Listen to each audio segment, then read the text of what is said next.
కడియం శ్రీహరికి మంచి గుణపాఠమే కాంగ్రెస్ వాళ్ళు చెప్పిర్రు.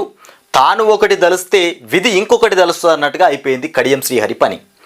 బీఆర్ఎస్ నుండి మంచిగా టికెట్ ఇచ్చి పోటీ చేయా అంటే మీ మీద విమర్శలు ఉన్నాయి, మీరు ఓడిపోయేటువంటి సూచనలు కనబడుతున్నాయి, మేము మీ బీఆర్ఎస్లో ఉండమని చెప్పేసి ఈ ఇంట్లో కాంగ్రెస్లోకి జంప్ అయిపోయిండు.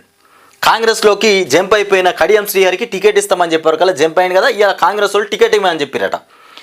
తన బిడ్డకు టికెట్ ఇవ్వం, నీకైతేనే టికెట్ ఇస్తామని చెప్తున్నారట. ఇప్పుడు మరి ఎవరి కాళ్ళు పట్టుకోవాలి? కడియం శ్రీహరి ఎవరిని బతిమిలాడాలి? కడియం శ్రీహరి పరిస్థితి ఎట్లా?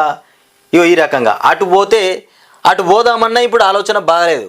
ఇక కావ్యకు టికెట్ బంద్ అయినట్టు. ఇక మొత్తం మీద కాంగ్రెస్ వాళ్ళు కావ్యకు టికెటే ఇవ్వమని చెప్పేసారు, డైరెక్ట్గా చెప్పేసారు. ఇంకేంది ఇక కాంగ్రెస్ వాళ్ళు ఇక కడియం శ్రీహరి కుమార్తెకు టికెట్ ఇవ్వమని చెప్పేసారు. ఇది కథ. కడియం టికెట్ పైన పీఠముడి. శ్రీహరి అభ్యర్థి అయితేనే టికెట్ అంటూ కాంగ్రెస్ మెలికబెడుతుంది. శ్రీహరికి అయితేనే టికెట్ ఇస్తాం, వాళ్ళ కూతురికి మేము టికెట్ ఇవ్వడానికి మేము ఒప్పుకోమని చెప్తున్నటువంటి కాంగ్రెస్ మొత్తం మీద ఇట్లా రెడీ అయిపోయారు. మొత్తం మీద ఒప్పుకుంటే మళ్ళీ రవిని మార్చే యోచనలో అధిష్టానం ఉంది. నాగర్ కర్నూల్ టికెట్ పరిశీలనలో నంది శ్రీహరి పేరు. నాగర్ కర్నూల్ టికెట్ పరిశీలనలో నంది శ్రీహరి పేరు ఉన్నదంట. మాదక సామాజిక వర్గం వైపే కాంగ్రెస్ నాయకత్వం మొగ్గు చూపుతుంది. వరంగల్లో తెరపైకి మళ్ళీ పసునూరి దయాకర్ దొమ్మాటి. ఖమ్మం నుంచి రఘురామిరెడ్డి కొలిక్కిరానటువంటి ఎంపిక. మొత్తానికి ఇంకా కొలిక్కిరాలే. సీసీ భేటీ నేటికి వాయిదా పడింది. హైదరాబాద్లోనే ఉండిపోయినటువంటి రేవంత్ ఈ వ్యవహారం అంతా గిట్లా ఉండగా ఢిల్లీకి పోదాం అనుకున్నాట పాపం. రేవంత్ రెడ్డి ఢిల్లీకి పోయి అక్కడ నుండి చర్చలు కొనసాగిద్దాం అనుకుంటే ఈ పీఠముడి ఈయన గట్టిగా పడింది కదా, ఢిల్లీకి పోవడం బంద్ చేసిండు. హైదరాబాదులోనే చిక్కుకుపోయిండు.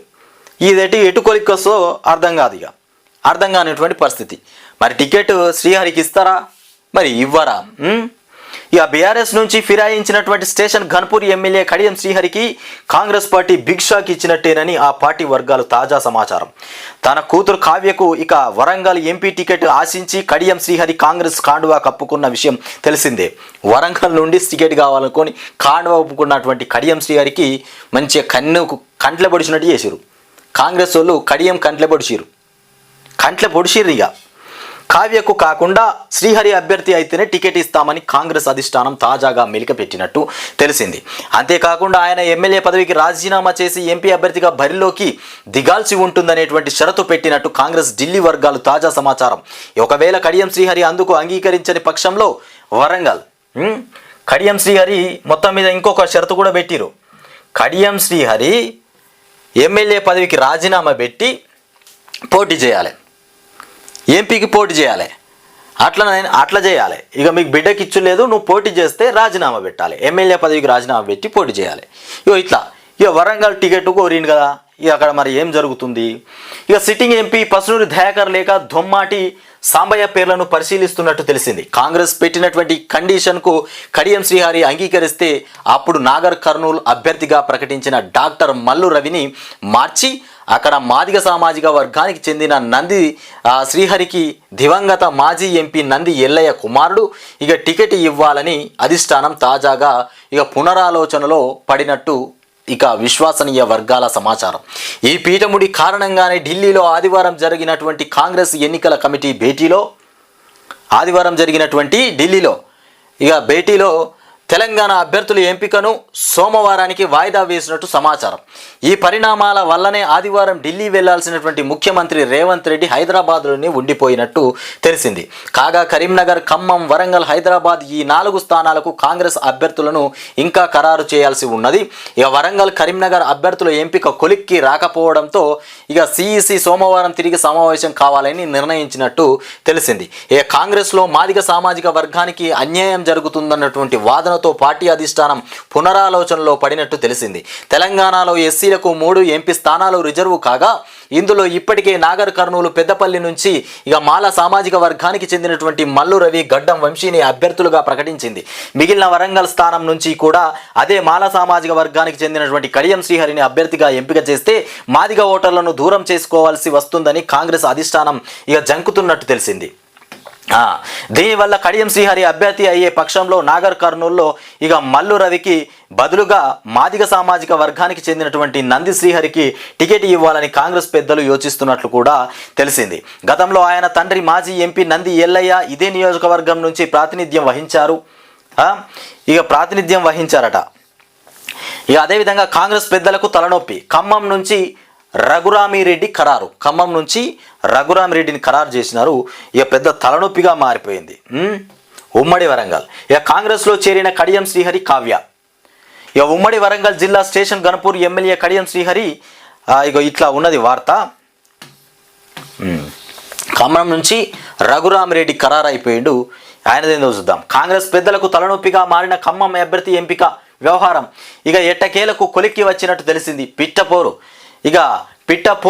పిట్టపోరు పెళ్లి తీర్చింది అన్న చందంగా ఖమ్మం టికెట్ కోసం డిప్యూటీ సీఎం బట్టి విక్రమార్క తన సతీమణి నందిని కోసం, మంత్రి పొంగులేటి శ్రీనివాసరెడ్డి తన సోదరుడు ఇక ప్రసాద్ రెడ్డి కోసం ఇక పట్టుబడడంతో వీరిద్దరికీ కాకుండా మూడో వ్యక్తికి రఘురామిరెడ్డిని ఎంపిక చేసినట్టు తెలిసింది.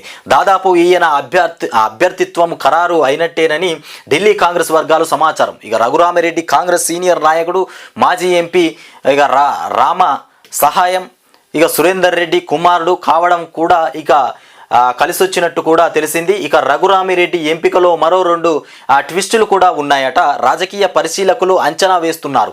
అవేం ట్విస్టులు? ఆయన మంత్రి పొంగులేటి శ్రీనివాసరెడ్డికి స్వయాన వియ్యంకుడు కావడం ఒకటైతే, ఇక రెండోది రఘురామిరెడ్డి కుమారుడికి ఖమ్మ సామాజిక వర్గానికి చెందిన హీరో వెంకటేష్ కూతురును ఇచ్చారు. ఇక దీంతో ఖమ్మం జిల్లాలో ఖమ్మ సామాజిక వర్గం ఓట్లు కూడా పొందవచ్చనేటువంటి కాంగ్రెస్ వ్యూహంగా చెప్తున్నారు. ఖమ్మం నుంచి పారిశ్రామికవేత్త వంకాయలపాటి రాజేంద్ర ప్రసాద్, ఇక ఎన్టీఆర్ మనవరాలు అయినటువంటి హరికృష్ణ కూతురు ఇక సుహాసిని పేరు కూడా పరిశీలనకు వచ్చినట్టు తెలిసింది. ఇక జూనియర్ ఎన్టీఆర్ సీఎం రేవంత్ రెడ్డికి సన్నిహితుడట. కావడంతో ఆయన సోదరి సుహాసిని పేరును పరిశీలనకు చివరి నిమిషంలో ఇక ఢిల్లీ పెద్దల అధిష్టానానికి తీసుకెళ్లినప్పటికీ ఆ ప్రయత్నాలు ఫలించలేదని తెలిసింది. మొత్తానికి ఈ రకంగా అయిపోయింది. కడియం శ్రీహరికి పీఠముడి పడింది. టికెట్ పైన పీఠముడి. కాంగ్రెస్ మన బీఆర్ఎస్ నుండి మేము గెలవమనేటువంటి ఆలోచనతో వచ్చినటువంటి కడియంకు మంచి దెబ్బ తాకింది. కాంగ్రెస్లో మంచి గురి చూసి దెబ్బ కొట్టిండ్రు ఇప్పుడు.